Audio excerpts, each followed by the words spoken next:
तो महाराष्ट्र और उत्तर प्रदेश के इन दो बड़े राज्यों के लिए आज बहुत इंपॉर्टेंट दिन है। यूपी में फोर्थ फेज के लिए वोटिंग हो रही है। दूसरी तरफ महाराष्ट्र में आज बीएमसी के साथ 10 नगर निगमों और 25 जिला परिषदों के नतीजे आने वाले हैं।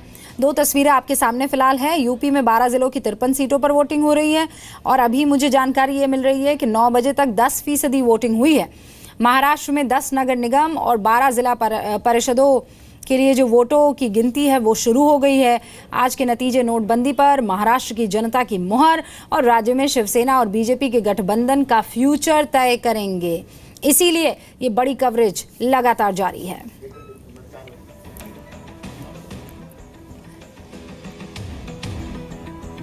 तो देखिए, एक बात तो मैं आपको क्लियर कर दूं कि वोटिंग जो हुई है उसके नतीजे, अब काउंटिंग जो है वो शुरू हो चुकी है और कुछ एक घंटे के बाद महाराष्ट्र के मिनी इलेक्शन के नतीजे बिल्कुल आपके सामने होंगे। वोटों की गिनती, जैसा कह रही हूँ, शुरू हो गई है।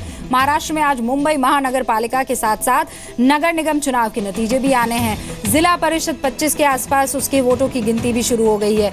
मुंबई में कुल 23 जगह वोट काउंटिंग सेंटर्स जो हैं वो बनाए गए हैं और इन काउंटिंग सेंटर्स पर सुरक्षा के बहुत कड़े इंतजाम है, क्योंकि किसकी तरफ रुख होता है उसके बाद जश्न और गुस्से की तस्वीरें भी आना लाजमी हो जाएंगी।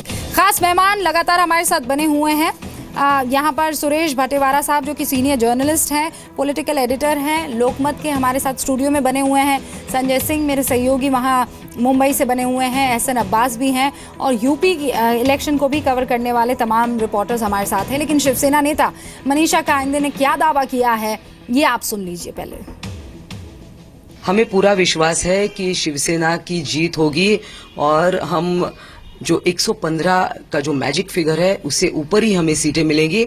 और जिस प्रकार का नेतृत्व माननीय उद्धव जी ठाकरे ने उनके नेतृत्व के ऊपर विश्वास हर शिव सैनिक ने जताया है, खास करके भारतीय जनता पार्टी के साथ हमने युति तोड़ी।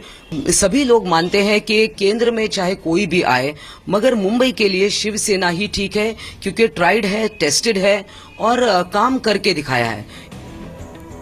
तो बृहन मुंबई महानगर पालिका, पुणे, ठाणे, पिंपरी चिंचवड, नागपुर, नासिक, सोलापुर, अमरावती, उल्लासनगर, अकोला, यहाँ सब जगह काउंटिंग शुरू हो चुकी है। कुछ ही देर बाद रुझान और उसके बाद नतीजे आना शुरू हो जाएंगे।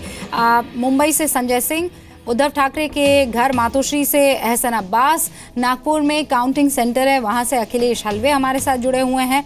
और आपको ये बता दूं कि यहाँ स्टूडियो में सुरेश भाटेवार साहब जो कि सीनियर जर्नलिस्ट हैं वो भी हमारे साथ बने हुए हैं। संजय, सबसे पहले आपके पास आती हूँ।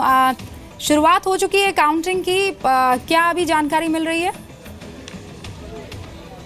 देखिए, अभी जो शुरुआत हुई है, जो मशीन्स वगैरह को लाके उनकी जो सील वगैरह है वो ओपन की जाती है।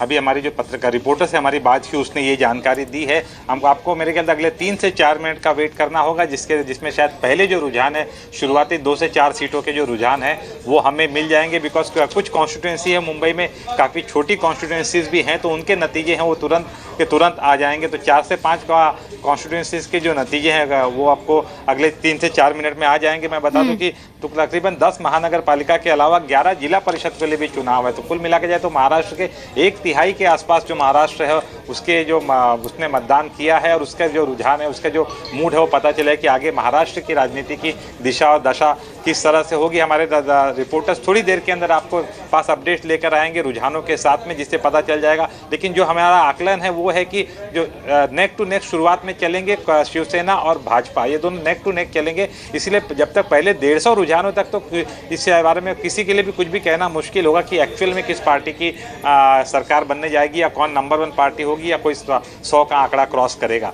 तो काफ़ी लोगों ने फिंगर्स अपनी क्रॉस रखी हुई है। हम भी देख रहे हैं कि जो शुरुआती रुझान जब आते हैं तो उससे थोड़ा बहुत अंदाज़ा लगाने की स्थिति में होगा। ये चुनाव अपने आप में काफ़ी रोचक है, क्योंकि पहली बार शायद इस तरह से हो रहा है कि इतना कन्फ्यूजन है और साफ तौर पर किसी को भी एक मेजोरिटी देने की पोजीशन में कोई भी नहीं कह पा रहा है। तो भी का संजय, जैसा आप बता रहे हैं, अलग अलग रिपोर्टर्स हमारे साथ मौजूद हैं, उनका भी जल्दी से मैं तारुफ करवा देती हूँ। अखिलेश हलवे जी मीडिया रिपोर्टर जो है नागपुर के काउंटिंग सेंटर से हमारे साथ है। राकेश त्रिवेदी मुंबई में बीजेपी के दफ्तर से हमारे साथ अब से कुछ ही देर में जुड़ेंगे, और आदित्य भी हमारे साथ बने हुए हैं, नित्यानंद भी हमारे साथ बने हुए हैं। ये अलग अलग इलाकों से आपको जो रुझान और जो नतीजे आने लगेंगे उसके बारे में जानकारी देंगे। सबसे पहले अखिलेश का रुख कर लेते हैं। अखिलेश, काउंटिंग वहां शुरू हो चुकी है या पहले कुछ फॉर्मेलिटीज और उसके बाद अब जानकारी आने लगेगी? यूरोपी का अभी यहाँ पे ईवीएम मशीन्स बाहर लाई गई, उनका सेल निकाला जा रहा है और अभी कुछ ही पलों में यहाँ पे काउंटिंग शुरू हो जाएगी। सबसे पहले जो पोस्टल बैलेट है उसकी गिनती की जाएगी। पोस्टल बैलेट कितने, तकरीबन यहाँ जिस काउंटर सेंटर पर मैं खड़ा हूँ तकरीबन 100 के करीबन पोस्टल बैलेट है, उनकी गिनती पहले होगी। उसके बाद फिर ईवीएम के जरिए गिनती शुरू हो जाएगी। और मैं नागपुर के जिस सेंटर पर खड़ा हूँ बड़ा अहम सेंटर, और पूरा अगर नागपुर का अगर हम जिक्र करें तो काफ़ी अहम ये पूरा नागपुर का चुनाव है, क्योंकि प्रदेश के मुख्यमंत्री देवेंद्र फडणवीस नागपुर से हैं। वैसे ही जो भाजपा के कद्दावर नेता हैं और केंद्रीय मंत्री नितिन गडकरी वो भी नागपुर से, संघ का मुख्यालय भी नागपुर ही में है। तो कुल लेकर के नागपुर की बात करें तो पॉलिटिकली बहुत ही इंपॉर्टेंट नगर निगम। एक सेकंड रोकती हूँ आपको अखिलेश, एक सेकंड। अमरावती से बीजेपी की रीटा पंडोलो निर्विरोध जीत चुकी है, ये पहला नतीजा आपके सामने है महाराष्ट्र के मिनी इलेक्शन का, जिसमें अमरावती से बीजेपी की रीटा पंडोलो निर्विरोध जीत चुकी है। सुरेश जी, बीजेपी के लिए खुशी की खबर है कि ओपनिंग उनका शुरुआत तो पहला चुनावी रिजल्ट जो है वो निर्विरोध उनके पक्ष में गया है। अब देखते हैं कि बीजेपी इसके आगे क्या क्या बढ़त बनाएगी, क्योंकि अमरावती वैसे शुरू से कांग्रेस का गढ़ रहा है और वहाँ बीजेपी की ओपनिंग हुई है। मतलब कांग्रेस का गढ़, बीजेपी की ओपनिंग, और शिवसेना जो है साग पर यहाँ पर अपनी लड़ाई रखे हुए हैं। अखिलेश, अब मैं आपके पास आती हूँ कि जो पहला रिजल्ट था ये दर्शकों तक पहुंचाना जरूरी था।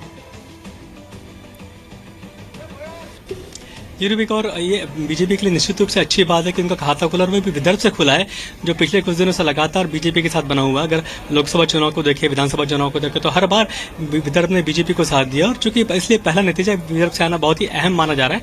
और अगर नागपुर की बात करें तो नागपुर का चुनाव बहुत ही अहम बीजेपी के लिए इसलिए भी माना जा रहा है क्योंकि प्रदेश के मुख्यमंत्री देवेंद्र फडणवीस वो नागपुर से, बीजेपी के कद्दावर नेता और केंद्रीय मंत्री जिनको नंबर 2 नंबर 3 माना जाता है कैबिनेट में, नितिन गडकरी, वो भी नागपुर से हैं। इतना ही नहीं तो संघ का मुख्यालय भी नागपुर ही में है। तो नागपुर का नगर निगम का चुनाव बहुत ही अहम बीजेपी के लिए है, और पिछले 2 बार 2007 और 2012 में बीजेपी यहाँ से जीत चुकी है। तो इस बार जीत की हैट्रिक बीजेपी करती है क्या, इस तरह साकिब निगाह लगाई हुई है। अब आप भी अपनी निगाह बिल्कुल लगा कर रखिए, आपसे आगे मैं जानकारी लूंगी। नित्यानंद हमारे साथ साउथ मुंबई से जुड़ गए हैं। नित्यानंद, एक लाइन में बता दीजिए, काउंटिंग शुरू हो गई या अभी थोड़ी फॉर्मेलिटीज चल रही है? एक लाइन में आपको बताएं, काउंटिंग की जो है शुरुआत हो चुकी है यहाँ, और आप देख सकते हैं एक तरफ जहाँ पुलिस बंदोबस्त है, दूसरी तरफ जो पार्टी के कार्यकर्ता है वो आ चुके हैं, वो इंतज़ार कर रहे हैं, क्योंकि अब जब काउंटिंग की शुरुआत हो चुकी है तो ऐसे में जो भी पार्टी के कार्यकर्ता है वो चाह रहे हैं कि उनका नेता जीते, काफ़ी उम्मीद लगाए बैठे। दूसरी तरफ जहाँ जो कैंडिडेट है वो अंदर